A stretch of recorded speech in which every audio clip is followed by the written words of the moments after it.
పాకిస్తాన్ పిచ్చి కుక్కలు.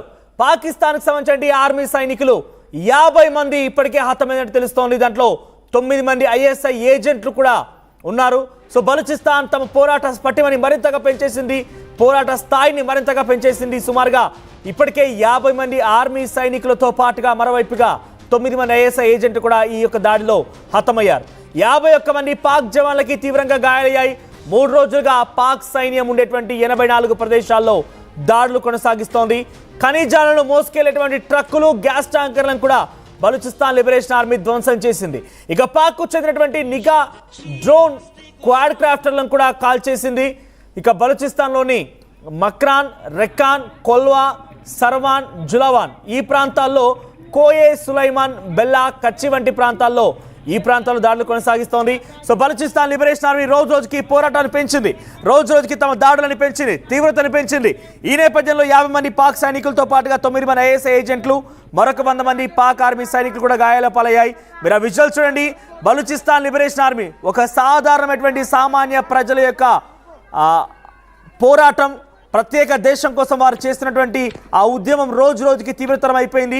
ఏకంగా బలూచిస్తాన్నే ఎదుర్కొనే పాకిస్తాన్ పిచ్చి కుక్కలు ఇంకా పిచ్చి పిచ్చిగా మాట్లాడుతాం. అడవడు ఆసిఫ్ మునీర్ గారు ఫీల్డ్ మార్షలట.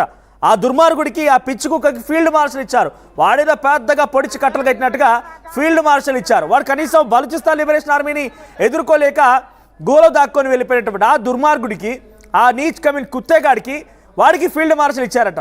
ఆ ఫీల్డ్ మార్షల్ ఆసిఫ్ మునీర్ గారు ఈ బలూచిస్తాన్కి తట్టుకోలేకపోతున్నాడు. బలూచిస్తాన్ దెబ్బకి పారిపోయాడు. జాఫర్ ఎక్స్ప్రెస్ హైజాక్ని 2 సార్లు జాఫర్ ఎక్స్ప్రెస్ని హైజాక్ చేశారు. మొదటిసారి కొంత బలూచిస్తాన్ లిబరేషన్ ఆర్మీ అనుకున్న స్థాయిలో దాని నుంచి లక్ష్యాన్ని ఛేదించలేకపోయింది. కానీ రెండవసారి పెద్ద ఎత్తున ఆ దాడికి ఎత్తించి రైలు పట్టాలని పేల్చేసింది. ఒక్కసారిగా ట్రైన్ రాగానే ఆ పట్టాలని పేల్చేసి చాలామంది గాయాల పడవడానికి, మరణాలకి కారణమైంది. ఆపరేషన్ దవన్ ఆర్ ఆపరేషన్ బాంబ్, ఆపరేషన్ దావన్ ఆర్ ఆపరేషన్ బాంబ్ రెండు కూడా ఒకటే. సో ఆపరేషన్ దామ్ పేరిట ప్రస్తుతం బలూచిస్తాన్ లిబరేషన్ ఆర్మీ చేస్తున్నటువంటి ఆ దాడులని పాకిస్తాన్ ఏమాత్రం కూడా తట్టుకోలేకపోతుంది. పాకిస్తాన్ అల్లాడిపోతోంది. సో చాలా కీలకమైన ప్రాంతాలనే బలూచిస్తాన్లు ఆర్మీకి సంబంధించిన వ్యక్తులు టార్గెట్ చేశారు. మక్రాన్, రెక్కాన్, కొల్వా, సరవాన్, జులవాన్, కోయే, సులైమాన్, బెలా, కచ్చి ఈ ప్రాంతాల్లో దాడులు చేస్తోంది బలూచిస్తాన్ లిబరేషన్ ఆర్మీ. పాకిస్తాన్ ఆర్మీకి చుక్కలు చూపిస్తోంది, పాకిస్తాన్ అల్లాడిస్తోంది. కేవలం ఆర్మీ పైన దాడులే కాదు, పాకిస్తాన్ ఆర్మీకి సంబంధించినటువంటి ఆ ఖనిజాల నిల్వ ఉంచినటువంటి ప్రాంతాలని కానివ్వండి, గ్యాస్ ట్యాంకర్ని పూర్తిగా కుప్పకూల్ చేస్తుంది. ఒకసారి బలూచిస్తాన్ లిబరేషన్ ఆర్మీ పాకిస్తాన్ ఆర్మీపై దాడి చేస్తూ ఎటువంటి వ్యాఖ్యలు చేసింది, ఏ రకంగా నినాదాలు చేస్తుందో చూద్దాం.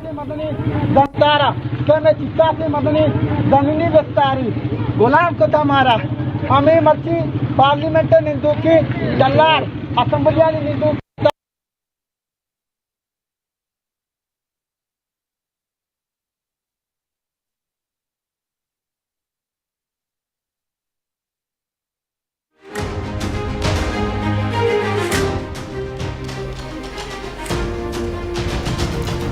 రైట్, మీరు చూస్తున్న ఈ విజువల్స్ ఏకంగా బలూచిస్తాన్ లిబరేషన్ ఆర్మీ విడుదల చేసింది. లెఫ్ట్ సైడ్ లో మీకు కనిపిస్తోంది కదా ఆ వీడియో, డైరెక్ట్ గా బలూచిస్తాన్ లిబరేషన్ ఆర్మీ విడుదల చేసింది.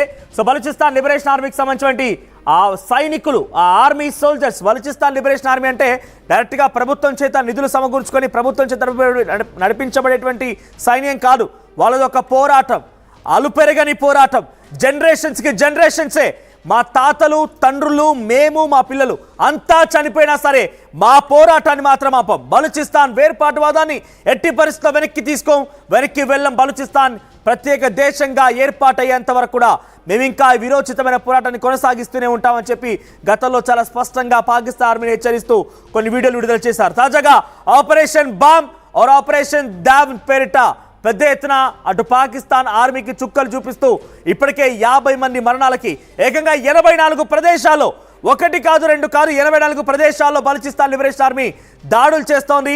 ఈ దాడుల్లో 50 మంది పాకిస్తాన్ ఆర్మీ సైన్యానికి సంబంధించిన వ్యక్తులు హతమయ్యారు. 9 మంది ISI ఏజెంట్లు హతమయ్యారు. మరో 100 మంది పాక్ ఆర్మీకి దాడుల నేపథ్యంలో గాయాల పాలైపోయి ఆసుపత్రిలో చికిత్స తీసుకుంటున్నారు. సో పాకిస్తాన్కి బలూచ్ పేరు చెప్తేనే కారిపోతోంది.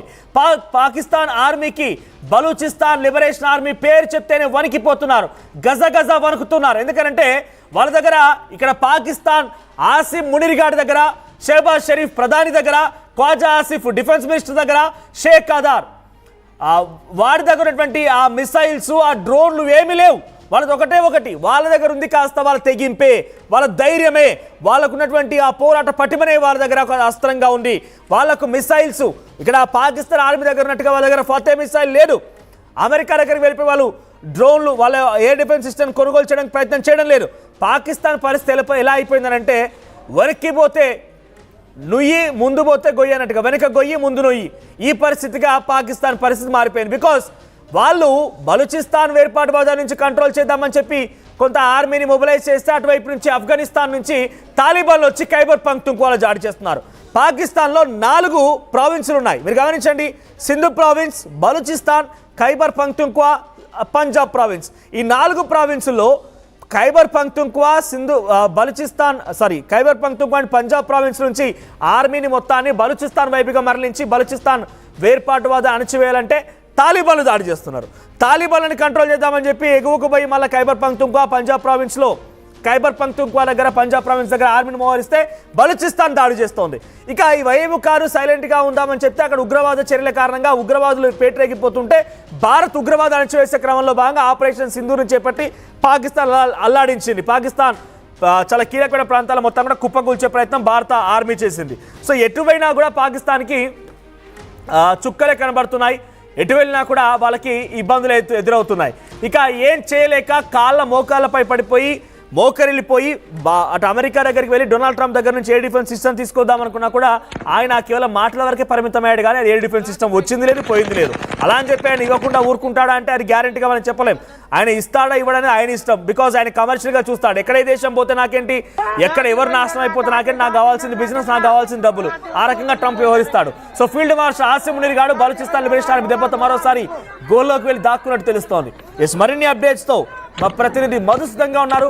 Madhu, Balochistan liberation army operation bomb పేరిట పాకిస్తాన్ని చుక్కలు చూపిస్తోంది. పాకిస్తాన్లో అక్కడి ఆర్మీ సైనికులని హతమారుస్తోంది. అప్డేట్స్ ఏంటి, దీని ఇప్పుడు పాకిస్తాన్ ఎలా తీసుకోవచ్చు? ఇది ఒక ప్రతిఘటన కింద చూడాల్సినటువంటి అవసరం ఉంది, ఒక ఎదురు దాడి. ఎందుకంటే ఇన్ని రోజులు భరించాము, ఇక భరించేది లేదు అనేటువంటి ఒక మెసేజ్ ఇచ్చే ప్రయత్నం బలూచిస్తాన్ చేస్తా ఉంది. మొత్తం భూభాగంలో బలూచిస్తాన్ కి సంబంధించినటువంటి భూభాగంలో సహజ నిక్షేపాలు ఉన్నాయి. సహజ నిక్షేపాలు అంటే ఆయిల్ రూపంలో, ఖనిజాల రూపంలో, ఇతరత్రకు సంబంధించినటువంటి అన్ని రకాల నిక్షేపాలను పాకిస్తాన్ వాడుకుంటుంది. ఇక్కడ ఉన్నటువంటి ప్రజలను పట్టించుకోవట్లేదు అనేటువంటిది ప్రధానమైనటువంటి అలిగేషన్ బలూచిస్తాన్ నుంచి. సో ప్రత్యేక దేశంగా వాళ్ళు ఉండడానికి సిద్ధపడతా ఉన్నారు.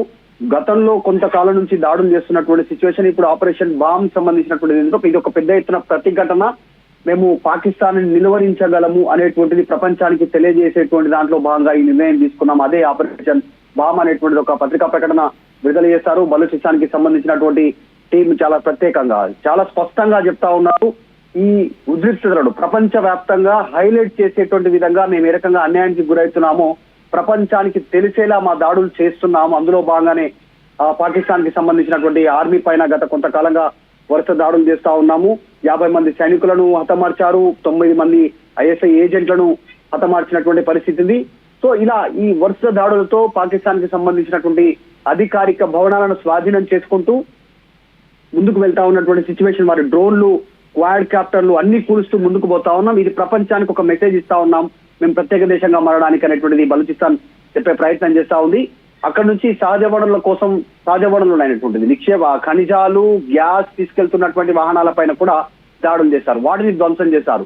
చైనా తర్వాత ఇంకా ఇతర దేశాలకు అక్కడ ఉన్నటువంటి ఖనిజ సంపదను అప్పనంగా అప్పజెప్తా ఉంది పాకిస్తాన్ వారి స్వార్థ ప్రయత్నాల కోసం. బలూచిస్తాన్ లో ఉన్నటువంటి ప్రజల కోసం మాత్రం ఎలాంటి దృష్టి పెట్టట్లేదు అనేటువంటిది చాలా పెద్ద ఎత్తున ఆరోపణ.